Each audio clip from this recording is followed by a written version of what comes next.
Welcome to the deep dive. Mm.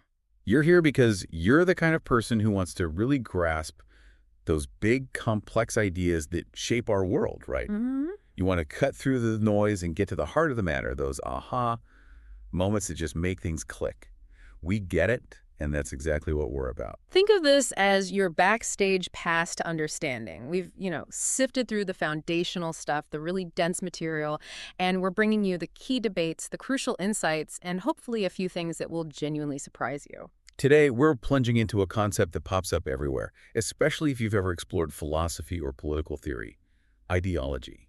It's a word we hear constantly, but as we're about to discover, pinning down its precise meaning is trickier than it sounds. For this deep dive, you shared the entry on ideology from the Stanford Encyclopedia of Philosophy. It's a fantastic piece because it lays out the diverse ways thinkers have approached this idea, the major disagreements, and why understanding these nuances is so essential for making sense of the world and, well, even our own beliefs. Our mission today is to really unpack this philosophical landscape of ideology.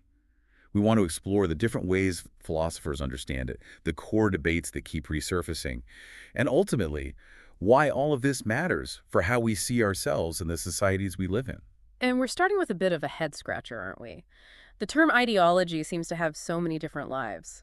I mean, it can refer to a complete worldview, the stories we tell ourselves to justify the status quo, a specific political stance. The very air of our culture. Right. Or beliefs that might be totally wrong but prop up unfair power structures, the things that glue a group together, or even just a systematic way of misleading people. It's a lot. Exactly. It's all over the map. And that makes you wonder, is there even one central idea tying all these different uses of ideology together? Or is it more like a collection of related but ultimately quite different ideas? That's the initial challenge that entry highlights. Yeah. And connected to that is another really fundamental tension.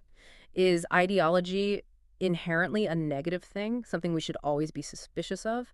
Or is it simply a neutral way of describing certain kinds of ideas and beliefs? Because you hear it used in both ways, don't you? hmm On the one hand, it's criticized for being tangled up with injustice, for creating biases that blind us, for spreading illusions, and for fostering a kind of rigid, unthinking dogmatism. But on the other hand, thinkers also use ideology in a much more neutral way. They might talk about locating it in our individual thoughts, in the shared culture around us, in the institutions that shape our lives, and the way we talk about things. Or even in everyday rituals, right? Things we do without thinking. Exactly. In the everyday rituals we perform without even consciously thinking about them. Yeah. Okay, so it's this really multifaceted thing. And that leads us to the big questions we want to delve into in this deep dive. What are the core disagreements about this idea of being partial or taking sides in relation to ideology? Is it primarily about what's going on in our heads? Is it cognitive? Mm. Or is it more about the way we live and the cultures we inhabit? Is it non-cognitive? Precisely. We'll also be asking, can we ever truly escape ideology? Is it inherently something negative, something that always leads to trouble? And perhaps most importantly, how does ideology connect to the big issues of social justice and oppression? How does it help to either maintain or challenge those kinds of conditions? These are the threads we're going to be pulling on today. Let's jump into the first area the Stanford entry lays out, the different traditions of ideology theory. And it's fascinating that even though we often associate ideology with Marxism and critical theory, the concept actually has roots in both liberal and conservative thought. That's right.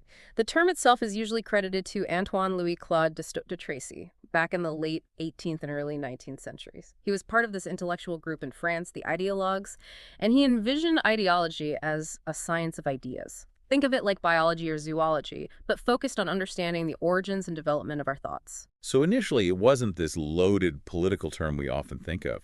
It was meant to be a kind of neutral, even positive project, a way to bring reason and empirical observation to the study of how we think. Exactly. De Tracy and his fellow ideologues saw this science of ideas as a tool for social reform through education. They believed that by understanding how our ideas are formed, we could develop a more rational and just society. He even wrote a book called Elements of Ideology, which covered things like reasoning, morality, and political economy. Okay, so the early liberal conception of ideology was actually about overcoming error and achieving a kind of enlightened understanding through reason and education. Right. It was seen as a solution to false consciousness, not the cause of it. There's a real twist there, considering how we often use the term today. It's like what was once seen as the medicine is now sometimes viewed as the illness. Absolutely. And that core idea of overcoming bias and partisanship remains a thread in modern liberal approaches to ideology.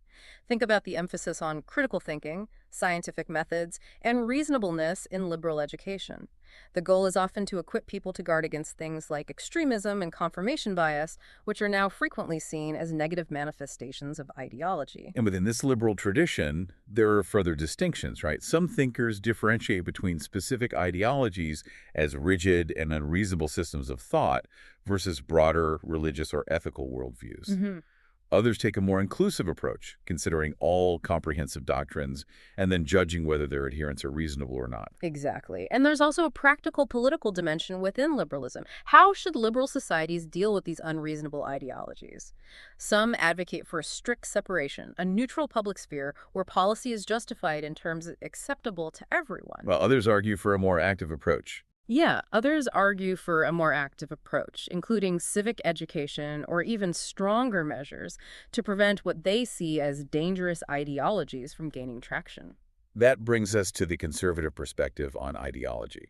And it sounds like they've been a bit more consistent in their use of the term, often seeing it in a more negative light right from the start. Yes, the conservative critique of ideology really crystallized with Napoleon Bonaparte's attacks on those same ideologues we were just talking about. He saw their rationalism and materialism as a threat to traditional Christian values and social order.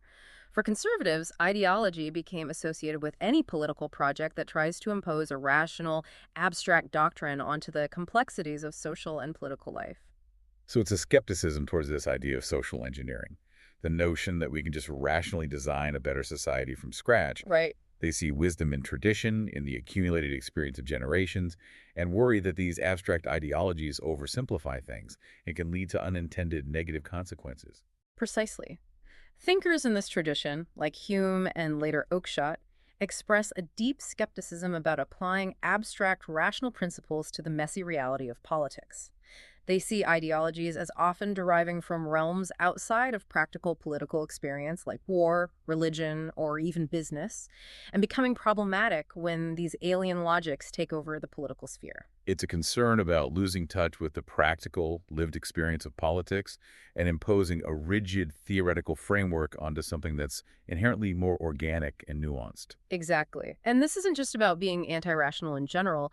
Conservatives often argue that ideologies themselves are actually simplifications or rationalizations of past experiences. They can be useful in certain contexts, maybe for new political groups, but they become dangerous when they become detached from that grounding in real-world political practice. Now let's turn to the Marxist tradition, which, as the Stanford entry points out, has produced the most extensive and varied body of thought on ideology. And it sounds like there's a real tension within Marxism between either embracing or debunking the aims of the Enlightenment. Absolutely. On one hand, Marxists were drawn to the radical promise of the Enlightenment, the idea of liberation and social progress.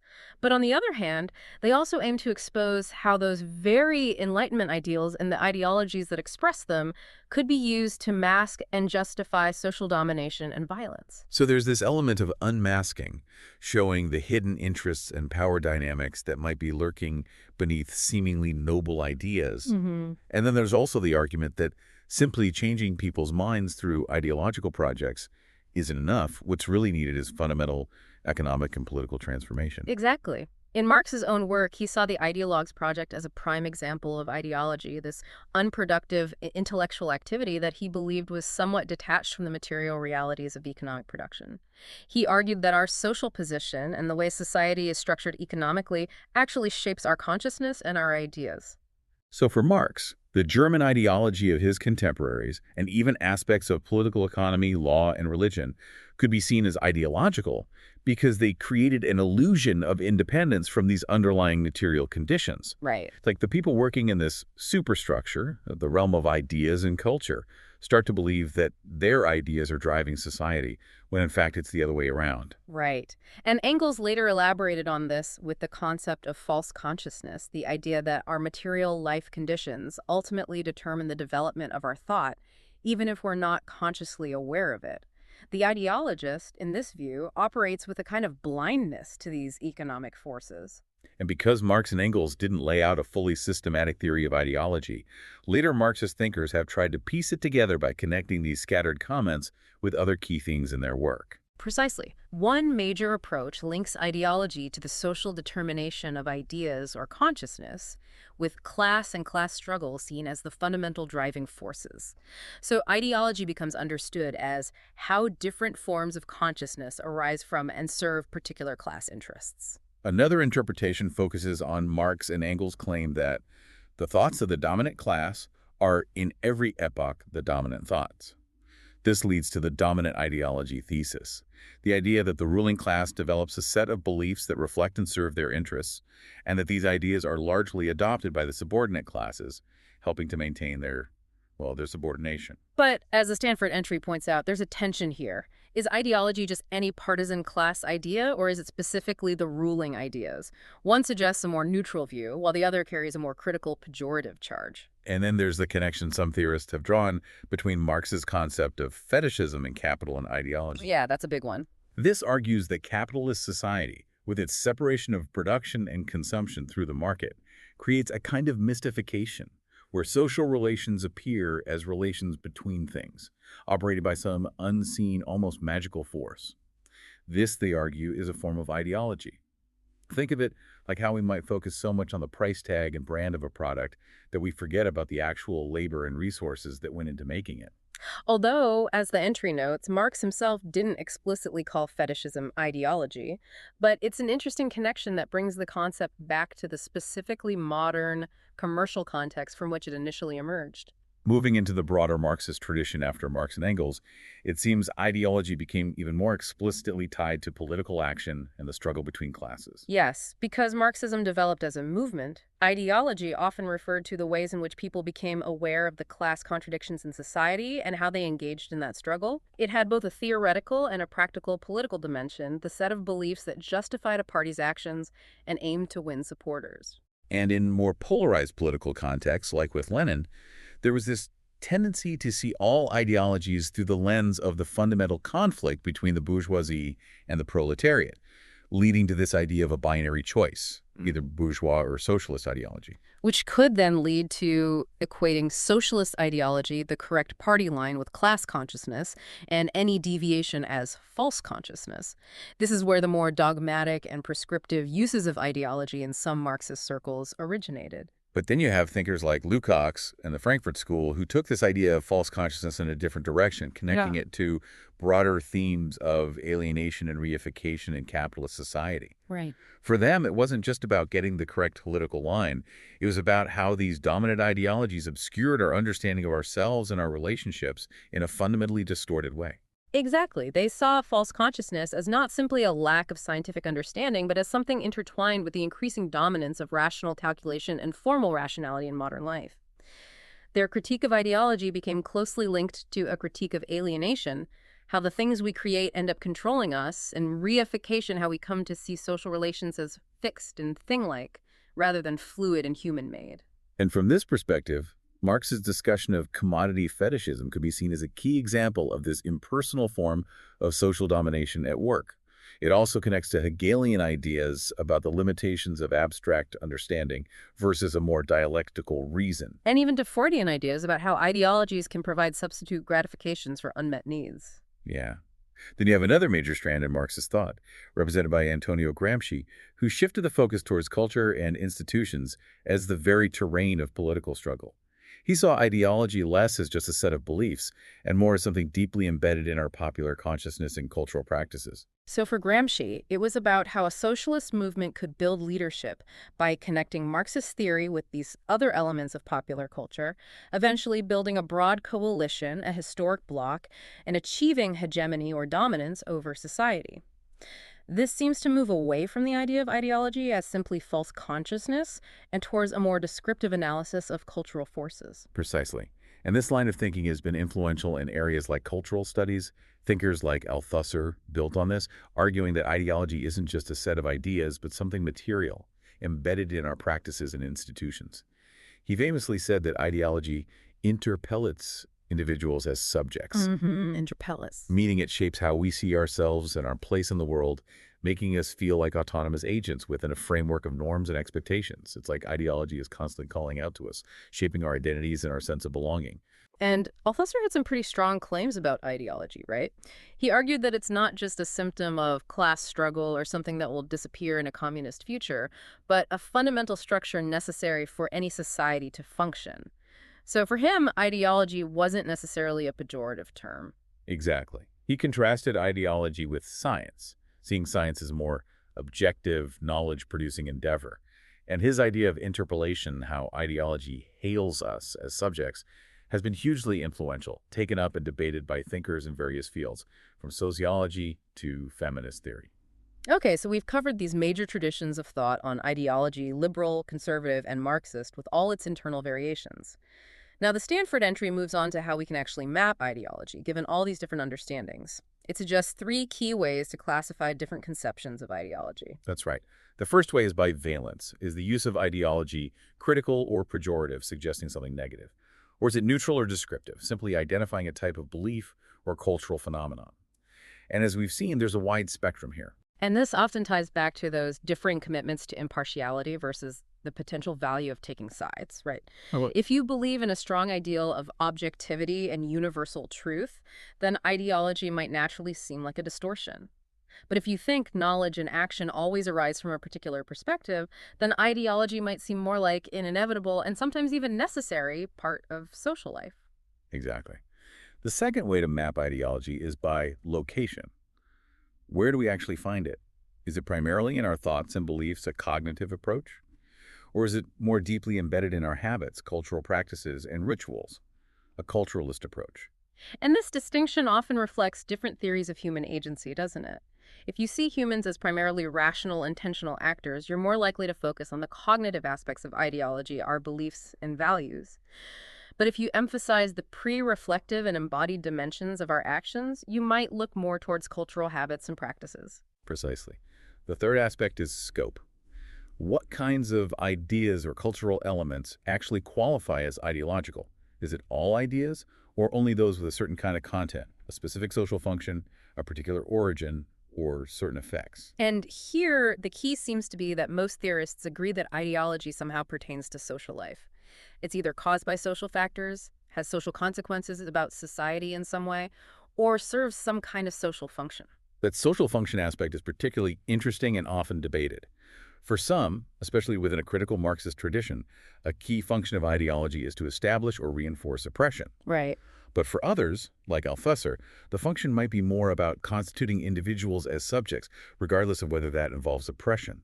And as the entry points out, attributing a function raises tricky questions about causality and how these functions actually get fulfilled. Okay, so with these three ways of mapping ideology, valence, location, and scope, we can start to make sense of the diverse ways the term is used and the underlying assumptions that shape those uses.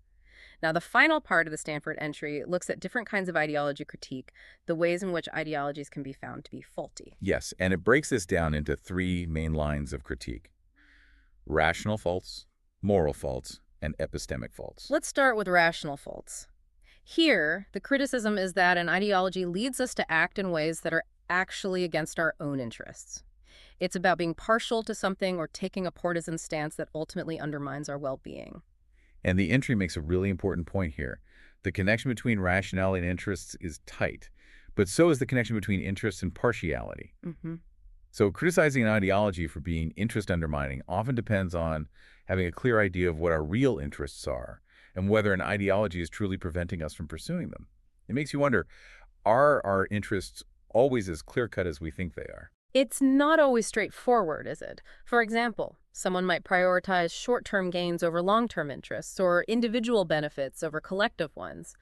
Are those necessarily irrational? It seems like those are more about different values or time horizons. Exactly. The critique of rationally faulty ideology really focuses on situations where, due to social factors, we become attached to or supportive of things that objectively harm us in a way that, if we fully understood the situation, we would likely resist. And this brings up the big question of whether the dominated, those who are oppressed or disadvantaged, are particularly prone to these kinds of rationally faulty ideologies. This is the classic idea of false consciousness, leading people to believe in the very system that oppresses them. It's a powerful and unsettling idea. This is a really central and contested idea in the study of ideology. Why don't the victims of oppression always rise up? One potential answer is that they've internalized a distorted view of reality that makes their subordination seem just or necessary. But the entry calls this the not very bright thesis and raises some serious doubts.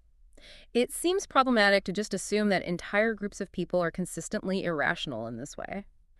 So, what are some of the proposed mechanisms for how this kind of interest undermining false consciousness might arise? Well, one common explanation is sociological. Hmm. Indoctrination through education, coercive socialization, and the dominant group controlling the means of communication and expert authority to promote their own worldview. Uh huh.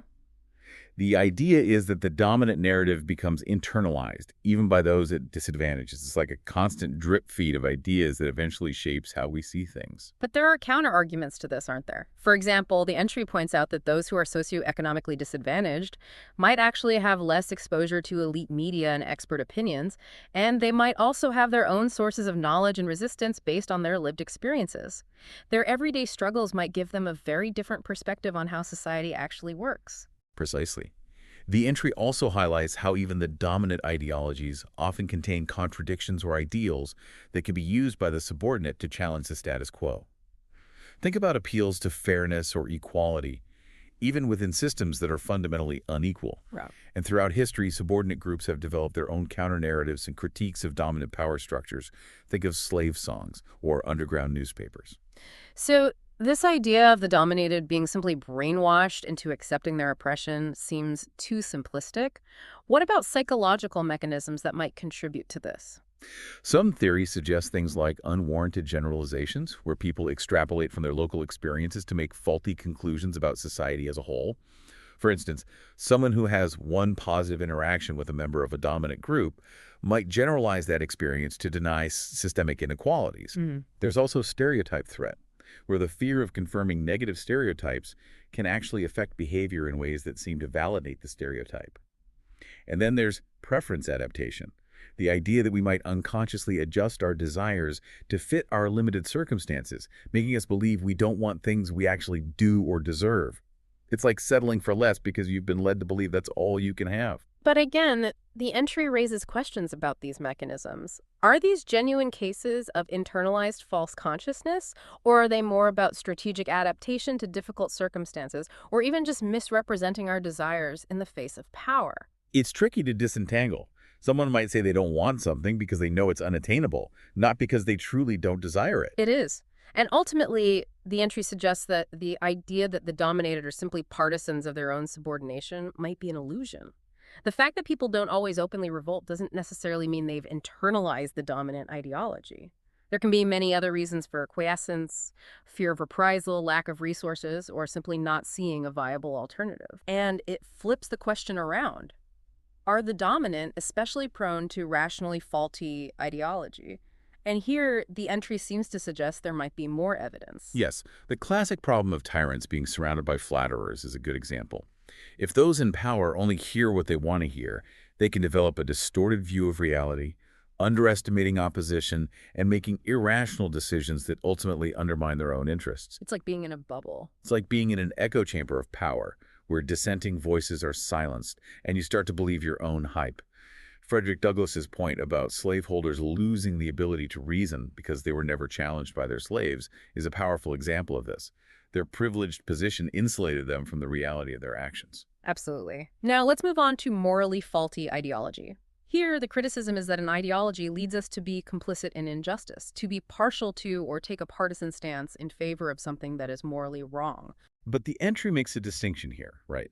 If we're supporting an unjust system simply because it benefits us, that's more often seen as a conflict of interest, not necessarily a case of ideology critique. Yeah, that's more self-interest. It's more about self-interest than a deeply held belief system. Exactly. The focus of morally faulty ideology critique is more on how we become complicit in injustice, even when we might not intend to, perhaps because of our social position or the way we're situated within existing power structures. The question shifts from why do they support this unjust system to why do we all accept and reproduce it? It's about the subtle ways that our everyday actions and beliefs can contribute to larger systems of injustice. And this connects to broader discussions of structural injustice and social psychology, trying to understand why people often accept an unjust status quo. But the entry notes that the reasons for this can be complex, often involving ignorance, uncertainty about what to do, and the potential costs of challenging established norms. It's not always easy to see the ways we might be unintentionally contributing to harm. And it points out a potential disconnect between the literature on social norms and the literature on ideology in this area. However, it suggests that ideology critique can play a role in helping people out of these suboptimal situations by reframing the choices we face or highlighting new possibilities for just action. It can help us see that things don't have to be the way they are. So it's about using social theory to expose how our seemingly neutral actions might be contributing to injustice and to envision alternative ways of acting. Hmm. It's about challenging the taken-for-granted assumptions that underpin unjust systems. Precisely. Finally, we come to epistemically faulty ideology. Here, the criticism is that an ideology leads us to believe things that are untrue or epistemically dubious, that it makes us partial to falsehoods. This seems like a really fundamental way that ideology can be problematic. And this seems to be the broadest category of critique, broken down into faults of scope, faults of modality, and faults of reflective endorsement. Well, Let's unpack those. What are faults of scope? faults of scope occur when we mistakenly take something particular or local to be universal, or vice versa, because of our social position or interests.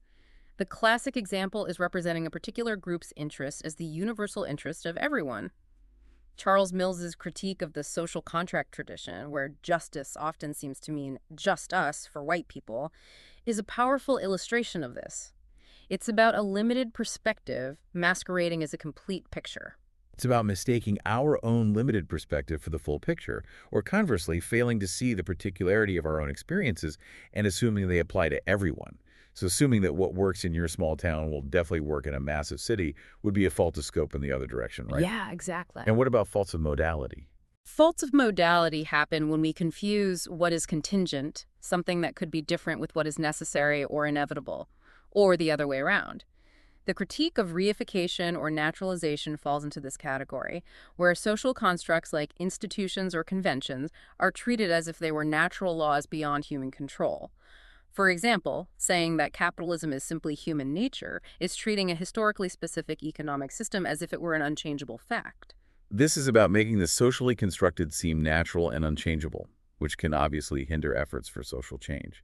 And the opposite error would be to see something that is actually necessary or a result of underlying structural forces as merely a matter of individual choice, like scapegoating individuals for systemic problems like poverty or unemployment. Exactly. Finally, there are faults of reflective endorsement. This is when we believe something not because of good reasons or evidence, but because of social factors. And if we were to become aware of those social factors, it would actually undermine our belief. Engels' idea of false consciousness fits here, where the economic motivations behind our beliefs are hidden from us. It's like holding a belief because everyone around you does, without ever really examining why.